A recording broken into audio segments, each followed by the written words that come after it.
కాకినాడ జిల్లాకు చెందిన ఒక మహిళ కువైట్లో చిత్రహింసలు అనుభవిస్తోంది. ఉపాధి కోసం 2 నెలల క్రితం వెళ్లిన బాధితురాలు లక్ష్మిని అక్కడి యజమానులు మెంటల్ ఆసుపత్రిలో చేర్పించారు. అధిక పని ఒత్తిడితో పాటు వేధింపులకు గురిచేశారు. తర్వాత పిచ్చాసుపత్రిలో చేర్పించి నానా ఇబ్బందులకు గురిచేశారు.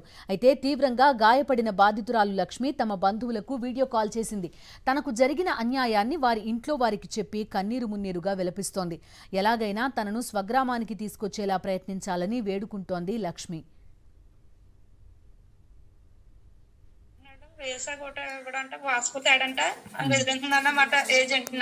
నువ్వు ఎక్కడ ఉన్నావు ఇప్పుడు? నన్ను ముందు జహరా హాస్పిటల్లో పెట్టారు 24వ తారీఖుని. 2 రోజులు అక్కడ పెట్టారు. 27 మెంటల్ హాస్పిటల్లో తీసుకొచ్చి పెడిచారు ఇక్కడ. ఇప్పుడు ఆ బాబా ఆడొచ్చాడు. ఇప్పుడు నన్ను తీసుకెళ్లి పనుకి తీసుకెళ్లి బాబాగాడు వచ్చాడు. ఇప్పుడు పంపించండి అని ఏదంటే సిస్టర్లు పంపించము, పోలీసులకి అప్పు చెప్తాము, పోలీసుల ద్వారాగానే పంపుతాము ఆ అమ్మాయిని అన్నారంట.